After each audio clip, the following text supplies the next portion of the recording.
never see your smile again. You'll never be my friend. Sailing on the seas, hiding in a tree. Сәлеметсіздер ме оқушылар? Бүгінгі сабағымызды бастайық. Қана бәріміз көңіл күйіміздің қандай екенін көрсетейік.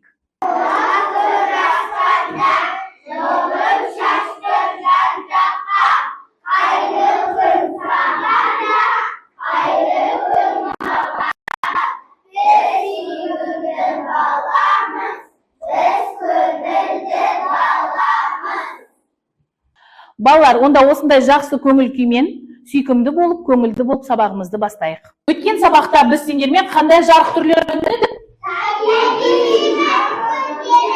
Тамаша. Ендеше сол үй тапсырмасын сұрау үшін EduClub сайты арқылы біз қазір сендермен үй тапсырмасын орындаймыз. 2-3 бастаймыз. Дарина, кел ғой. Оқимыз. Басты табиғи жарық көзі не? Күн, жақсы. Келесі бала. Дарья. Жарық көздеріне нешеге бөлінеді? Екіге. Денесі сәуле шығаратын тіршілік иелері. Жақсы, келесі. Дарья. Жарық көздері нешеге бөлінеді? Екі. Балалар, күн шығыстан шығайын деп жатқан кезде таңертең біз бір-бірімізге не деп айтамыз? Ал күн төбемізде тұрса, түскі уақытта не деп айтамыз? Ал күн батып бара жатса, қайырлы кеш. Кеш болған кезде далада қандай не болады далада? Қалай болады далада? Кеш болған кезде, балалар, біз не істей бастаймыз? Шам жағамыз. Тамаша. Қосамыз. Тамаша, дұрыс айтасыңдар. Ендеше балалар, дұрыс айтасыңдар. Бүгінгі біздің өтетін тақырыбымыз осы жарықпен байланысты. Жасанды міне сендер оқып отырсыңдар. Бүгінгі біздің сабағымыздың мақсаты жасанды жарық көздерімен танысасыңдар және оларды ажырата алуымыз керек. Бүгінгі сабағымыздың негізгі мақсаты осы. Екі ғасыр бұрын пайда болған.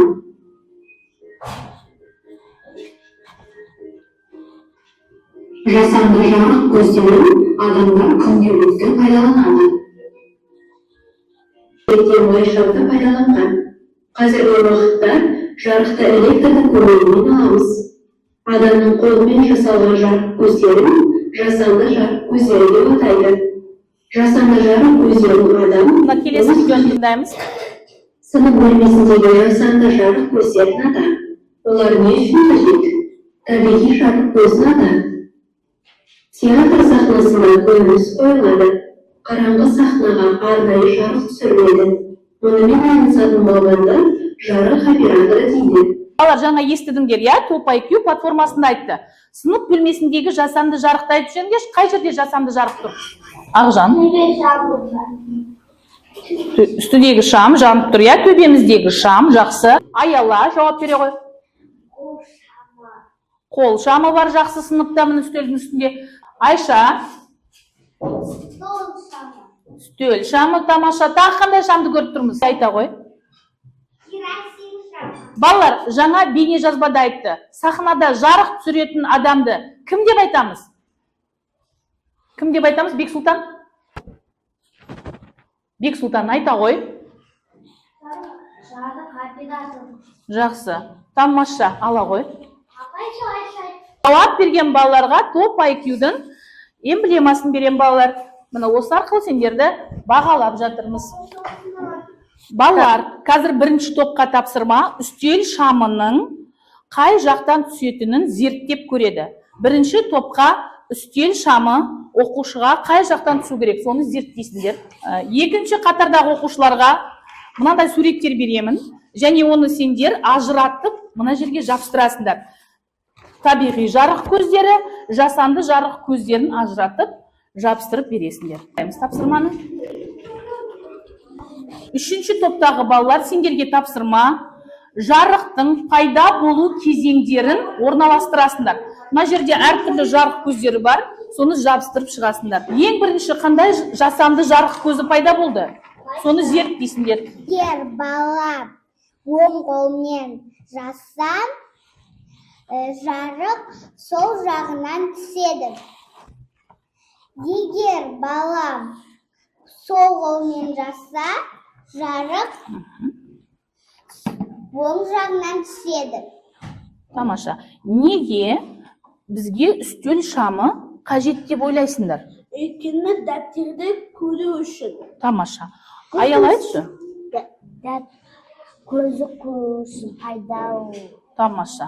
Ақжан, үстел шамы не үшін қажет бізге? Үстел шамы көздің саулығы үшін қажет. Жақсы. Алима, үстел шамы жарықтың қай түріне жатады? Жасанды. Жасанды жарық көзіне Жатады. тамаша. Бірінші топ зерттеу тапсырмасын орындады. Екінші топ тапсырмаларында аяқтадыңдар ма? Тамаша. Онда ортаға келейік. Қорғайық тапсырмамызды балалар. Екінші топтың оқушылары бізге жасаған жұмыстарын қорғап берсін. Тыңдап, бағалап отырайық.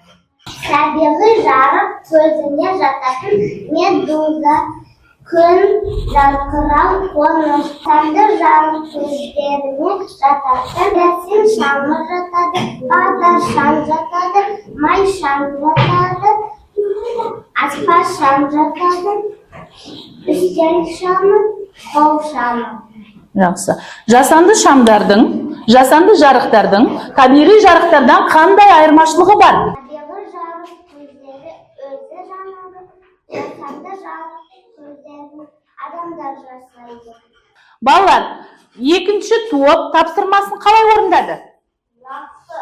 Жақсы. Оларға біз осындай білім шамын береміз. Жақсы. Тапсырманы жақсы орындаған топ мүшелерінің бәріне де осындай шам берем, білім шамын. Екінші топтың мүшелерінің бәріне таратамын. Үшінші топтың оқушылары, сендер жұмыстарыңды аяқтадыңдар ма? Жақсы, онда ортаға келіп қорғайық. Бірінші май шам, керосин шам, басқа түрі керосин, үй шам. Аспалы шам, я? Ал балалар, үшінші топтың оқушылары тапсырманы дұрыс орындады ма?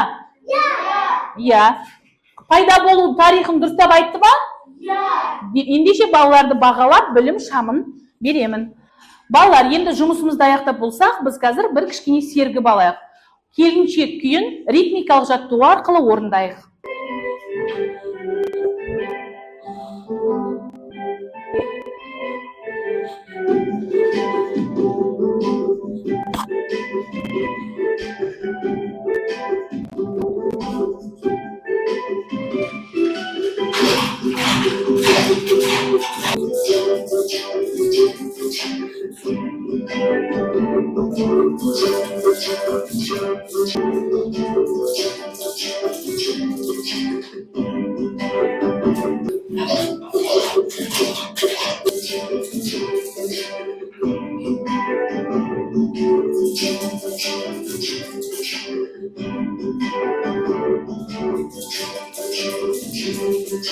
Тыңдаймыз балалар.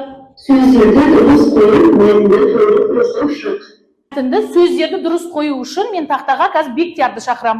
Бектияр, келе ғой. Кешке әр оқушының жұмыс орны үстел шамы болуы керек. Оның жарығы оқулық пен дәптердің бетіне бағытталады. Жарық сол жағынан түскен жөн. Бұл көздің саулығына пайдалы.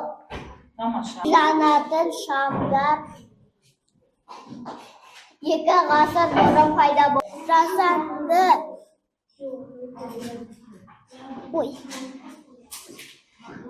жарық көздерін адамдар күнделікті пайдаланады. Тамаша. Жақсы. Сендердің қолдарында жаңа бағалауға берілген осындай шам бар, я? Білім шамы. Енді соның ішіндегі тапсырманы орындау үшін қол шағының үстіне былай қоямыз. Берілген сурет сенде жасанды жарық болса, мына бұрышқа барып тұрамыз. Егер қолыңызда табиғи жарық болса, онда мына бұрышқа келіп тұрамыз. Ал тапсырманы орындайық. Табиғи жарық жасанды. Сендердің білім шамын қалай дұрыс орындағандарын тексеріп көрейін. Бағдар шам дұрыс. Сенде де бағдар шам. Мынау не? Көше шамы. Көше шамы. Керосин шамы, я? Мынау керосин шамы екен, жақсы. Сендердің қолдарындағы қандай жарық көзіне жатады? Жасанды жарық көздері. Тамаша, тапсырманы дұрыс орындапсыңдар. Көрейік, сендер дұрыс келдіңдер ма?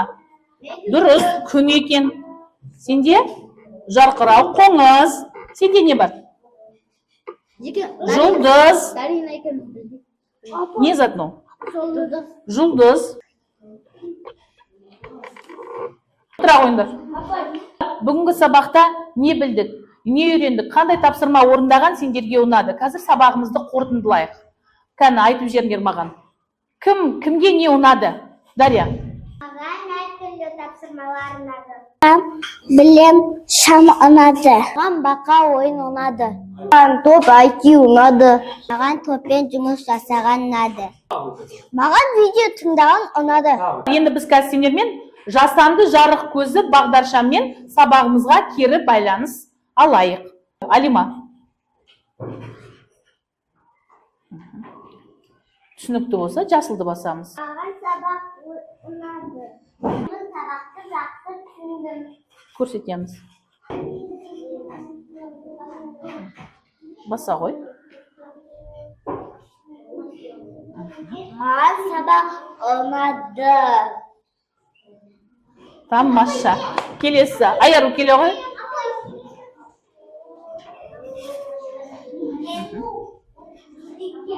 Маған сабақ қатты ұнады. Тамаша. Келесі кім көрсетеді? Айнасы келе ғой. Сабақ қатты ұнады. Оны көрсете ғой. Бүгін сабақ жақсы ұнады.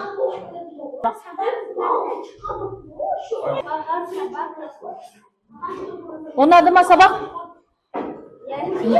Жақсы.